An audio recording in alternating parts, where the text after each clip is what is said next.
let's not begin with a hypothetical. Sorry, I don't have one for today. The year's coming to a close. Let's take the moment to do some introspection and also have a little fun. I decided to put together a friendly, good old tier list. Everyone loves a tier list, right? You love a tier list, I love a tier list. Who doesn't love a good old tier list? On here, I've got every debate. I think I've got every debate. And almost every panel I've been on.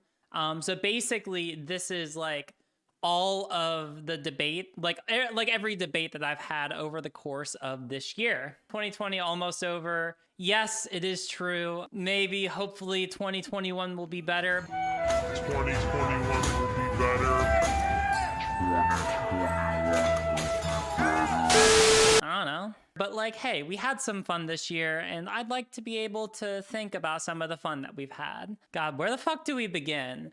All right, so first, I think that we have to kind of set the standards. The first debate that we had is arguably one of the most impactful. So that was the Mars debate. TransBruh, if I remember correctly, it was my first debate, and it was about Ariel Scarcella. That was around the time when she had just recently begun her leaving the left grift. For me, it's going to be the difference between whether or not it's going to be an A or an S tier debate. Because right now, it is, like, it's my oldest debate.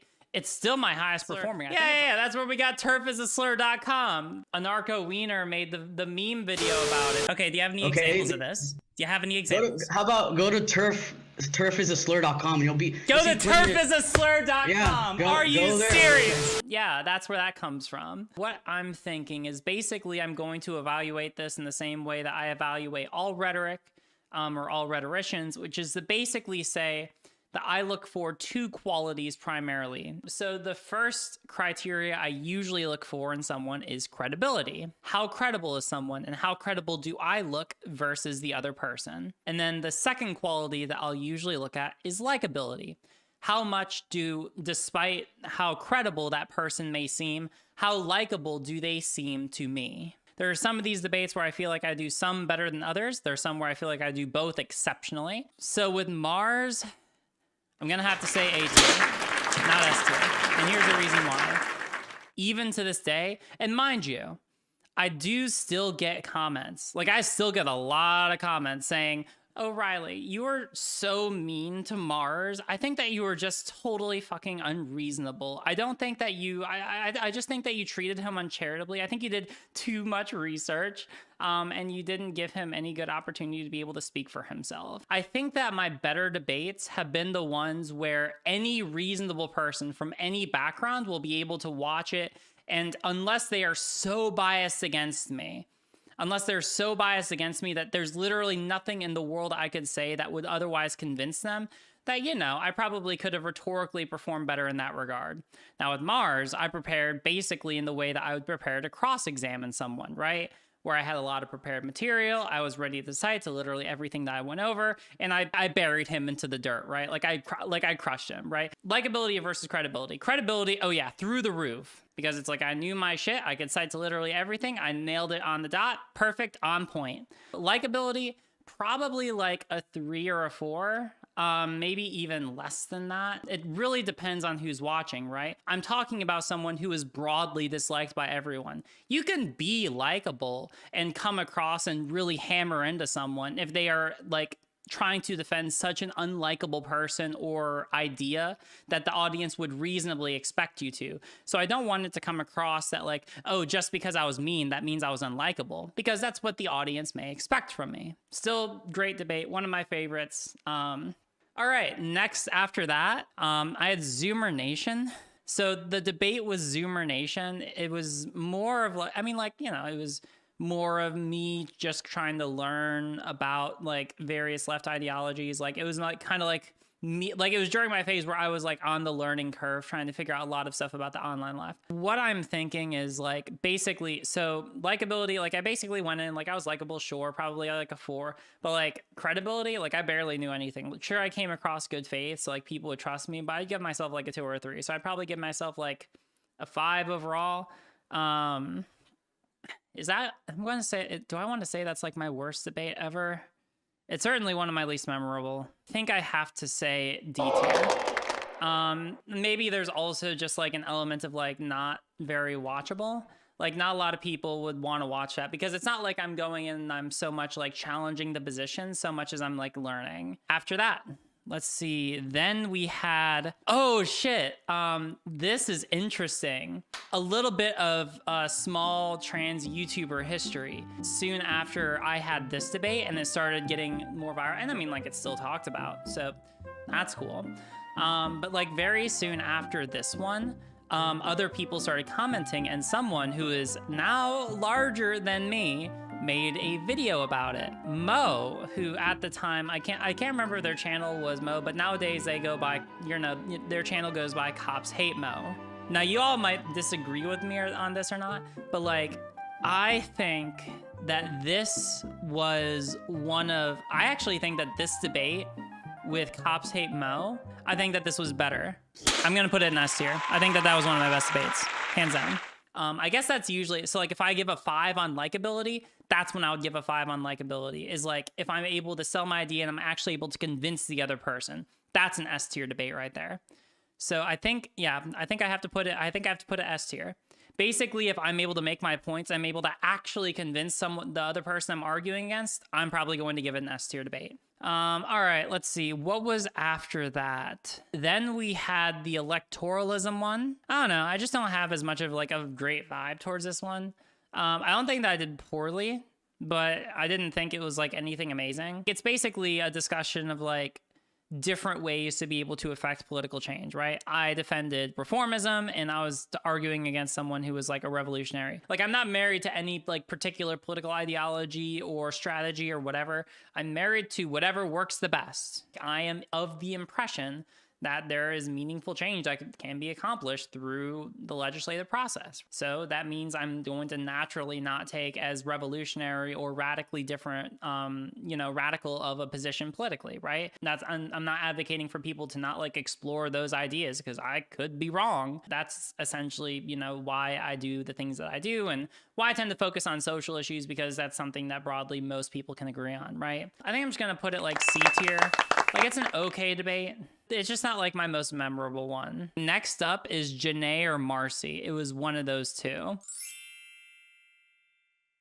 So Marcy was someone who reached out to me via email. This was also when the J.K. Rowling and the Ariel Scarcella, like all of that was unfolding, you know, earlier in the summer / fall. Basically, when all that was unfolding, and I was talking obviously negatively about Ariel and J.K. Rowling, Marcy reached out to me under the pretense of good faith and was like, "Hi, Riley, I just wanted to reach out because, you know, I feel like often, like I agree with Ariel and I agree with J.K. Rowling and most of the things that they say. And I think that you just treat them a little harshly. And I would just like to come on and debate you in good faith and, you know, just try to resolve our differences. And I think that we could be able to meaningfully bridge the gap." Basically, like it was a generic turf debate, right? And the thing that sucked about it too, like the thing that really, really sucked about it was I genuinely bought into the idea that she could have been acting in good faith. After I had gone through every single one of her points, after I had like disproven every single one of them, all of them, without question, we got to the end of it and she was like, "Oh, Riley, well, thank you so much. I feel like this has been a really productive conversation. I don't think that I really changed any of my views, but I thought that this was just super productive. And, you know, I just really appreciate our ability to be able to talk to one another. And I'm just super glad. I don't think anything differently after this conversation, but I'm glad we were able to have it." Something to that effect. So it really sucked because like I did feel like there was a chance I could have reached her, you know, like I even felt kind of bad after the end of it. I would put it in S tier if I was able to actually convince her. I think I'm going to put it B tier.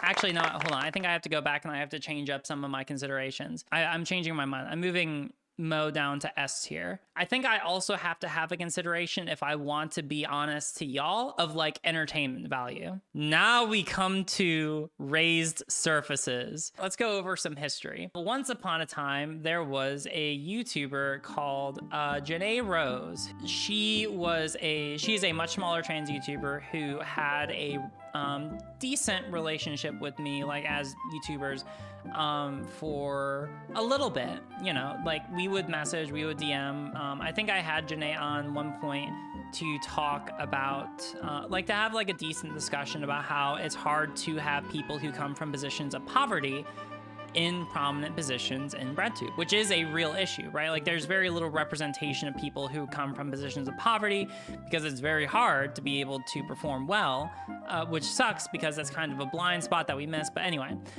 so we had known each other for a while, and it became very clear very quickly that Janae just wanted to use me as a way to be able to grow herself. And then she tried to use peer pressure, right? Like she tried to guilt me into letting her onto my stream. Like she was trying to guilt me into feeling bad that I had this platform that she felt entitled to. To which I immediately said, shut the fuck up, you're not entitled to my platform, and I'm not gonna bring you on if you're just going to try and manipulate me. She made a call-out video about me, which was laughably terrible, and I went over that, and as I was going over it and like deconstructing it piece by piece, she popped in the chat, she came onto the stream, we debated, fun time, raised surfaces meme. Honestly, I'm probably going to have to put it, it's hard to tell. I think I have to put it in A tier. I don't think I can put it S tier. I already basically have an idea of like what my S tier, like what my absolute best looks like. And I don't think Janae was my absolute best. I think it was good. Oh yeah, there was also like a point where her boyfriend came in and tried to debate too and made it into a 2-on-1. And I was like, all right, whatever. We cut some of it out because it was like a lot of repetitive shit, and it became into RGR versus Janae and I guess her boyfriend too. Next is my personal favorite, Buck Angel, Kalvin Garrah. S tier. Automatic S tier. I think this is one of my best. I think if you were to ask me what my absolute best is, this is it. So this was shortly after Kalvin and I had started talking. You know, on YouTube, on social media. He had found out about me, I believe, through the debate that I had with Mars, right? Seems to be, looking back historically, where a lot of this comes from, right? And actually, Kalvin really liked me, and we still talk today. And hopefully, you know, like, a lot of people are very critical of him, and I don't think that that's unfair to do. I think that he's still growing a lot as a person, but that's a whole nother subject. But for the relevance of this discussion, yeah, Kalvin reached out to me, and that was a point where a lot of other people started reaching out to me. I think around this time, like also I had Miss London on my stream, which was a very popular video. Like a lot of larger trans YouTubers started following me and noticing me. And Kalvin told me that there was a possibility that he could get me onto stream with Buck Angel. Buck Angel, the same Buck Angel that was notorious for getting Natalie ContraPoints effectively canceled. Actually, not effectively, like just canceled, right? Kalvin, at this point, someone who liked me a lot, was able to get me onto the same call as Buck Angel and was able to get me in a position to be able to confront a lot of Buck Angel's really bad views. And I did it fucking perfectly. I think I was able to respond to every single argument with a good empiric response. I think I was able to support everything that I said. And also, I was not inflammatory, right? Like I towed a very good line of being firm and also maintaining, like you go back and watch that, like at the end of the conversation, we were all laughing and talking about going to watch the presidential debate, right? Like that.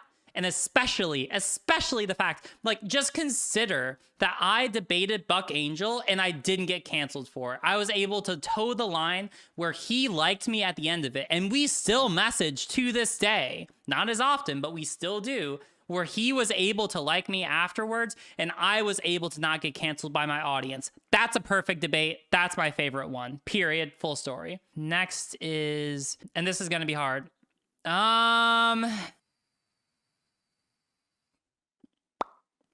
I also think that Destiny was S tier. People might disagree with me on this, and I'm going to explain why. I think that this was like the strongest debate I ever had, where I was like very like logically driven and responsive. The context is Kyle Rittenhouse, Kenosha, that all happened. Destiny, inflammatory comments, everyone very mad, emotions high. You all know this. I wasn't able to convince him by the end, but I literally got him to the point of, well, I guess we're just going to have to disagree, which to me is a pretty good shake for a debate, you know? Like with the debate with Destiny, if he doesn't get to the, like if I'm able to get to the end and he's just going, and he just acknowledges that we have a reasonable disagreement, I consider that a very good performance. Like, I don't think that there was anything that I could have done better in that debate. Like, I do not think that there was a single thing I could have done better, period. And for that, I give it S tier.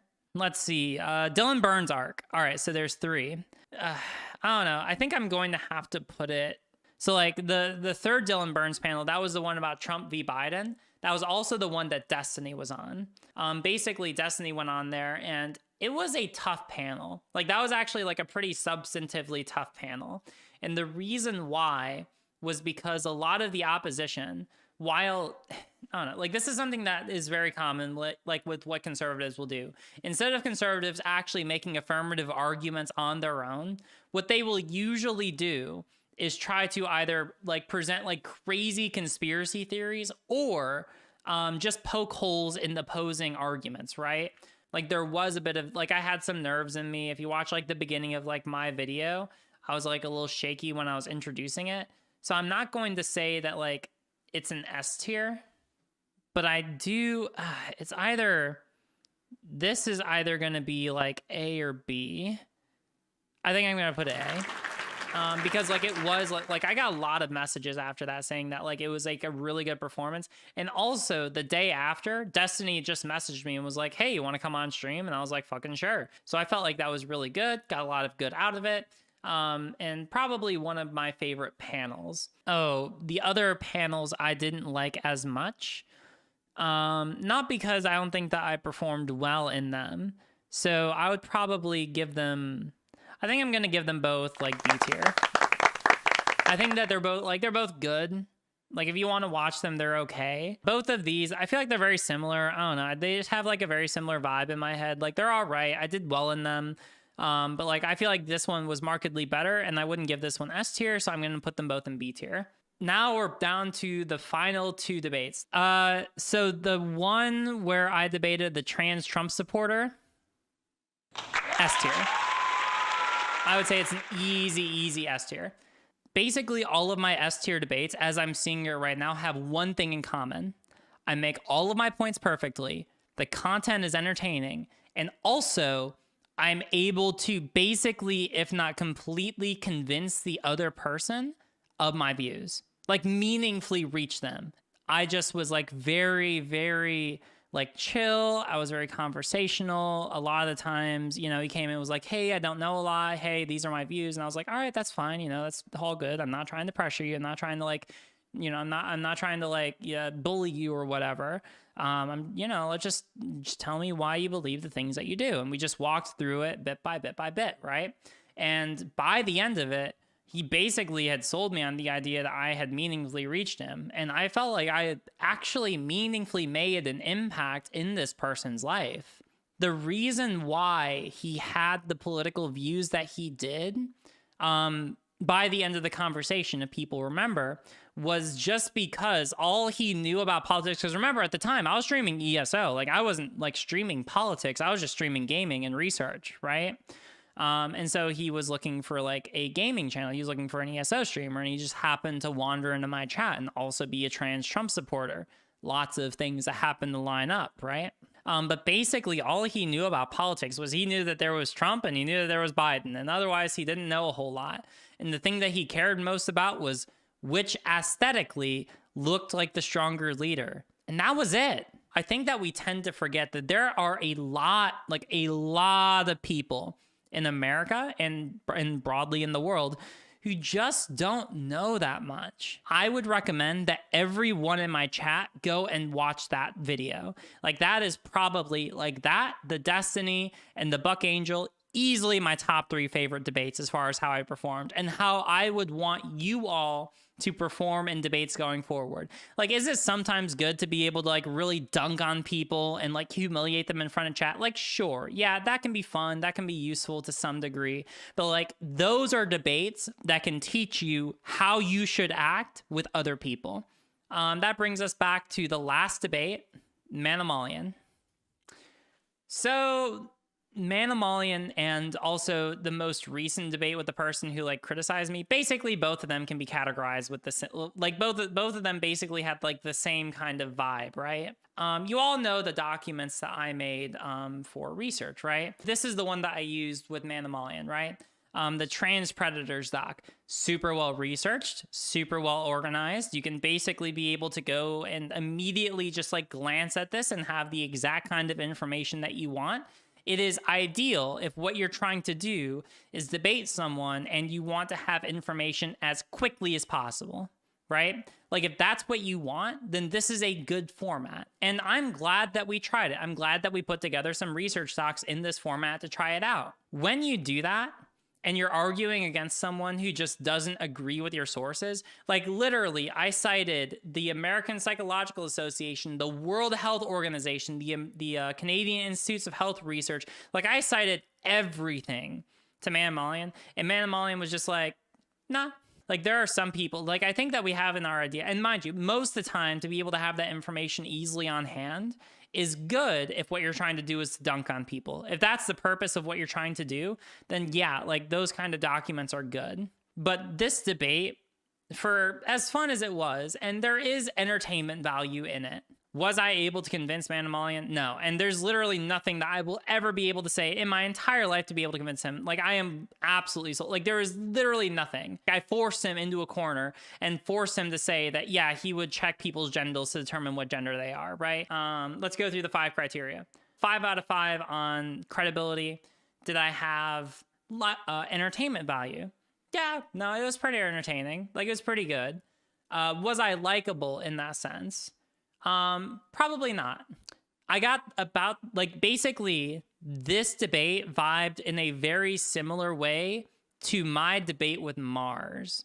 For the same reason that I would not put Mars in S tier, I would not put Manimalian in S tier, even though I feel like I did very, very well. I would say that I did as well with Manimalian as I did with Mars and Janae. Like these 3 basically all, and even here, right? Like a lot of these have very similar like vibes to them. So I'm gonna put this in A tier. And I believe that's it. If we wanna like make it even more atomistic, I'm gonna say that this actually was my best debate ever. I'm gonna put Destiny, actually no, I'm gonna put Destiny 3rd and the 2nd. And then if we wanna get super atomistic into here, I would say this, I'm going to say that this is my 4th best ever. I'm going to say that this is my 5th. I'm going to say that this is, I'll say that Moe is my 6th. I think that Moe can be my 6th. And I'll say that Manimalian is 7th and Janae is 8th. Then I'll say, honestly, I just don't really remember these 2. So I'll say 9 here and then like 10, 11, 12, 13. There we go. So basically what I want to take from this, right? Because there's like a cool bit of introspection here, right? So basically I've been thinking a lot recently about what kind of content I want to do in 2021. Obviously I want to be able to meaningfully contribute to the online political discussion. I want to be able to educate you all. And I also want to be able to do content that I enjoy. Do I think that the debates where I just dunk on people for basically an hour help a lot of people? Well, do I think that they're fun? Like in a sense, yeah, they're fun. You know, I have fun with them. There is like this larger question though of what do they accomplish? Are there some people who may have watched those debates who are undecided and may have had their opinions solidified after? Possibly. Do I think that like those small amount of people who do that warrant me literally exposing myself to people who just argue in bad faith, especially over something as basic as whether or not I'm a woman, which does take a mental toll on me? Probably not. So basically what I've realized, especially like with the list that we made, the content that I like to make the most are the ones which help you win arguments, right? Like, I do want us to win. Like, we have the right side. I want us to win. But winning is not just being as combative as possible with other people who have views different to us. And I want to make that very clear to people. Winning does not always mean dunking on other people as hard as possible.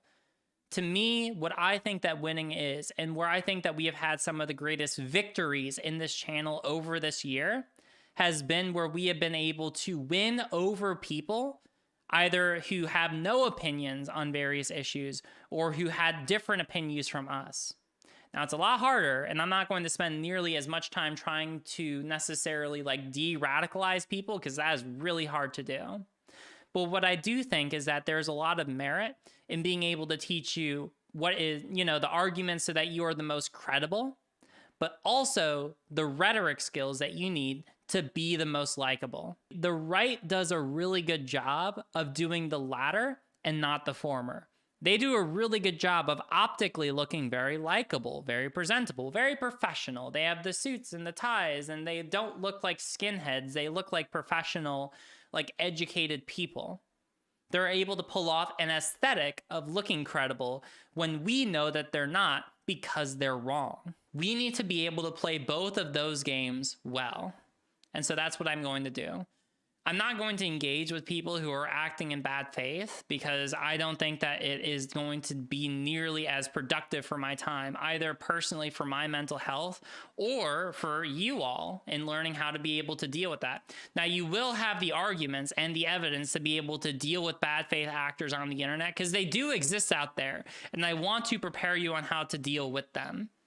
I am going to be more focused on both delivering those skills to you, as well as the skills necessary to be able to win over as many people as possible.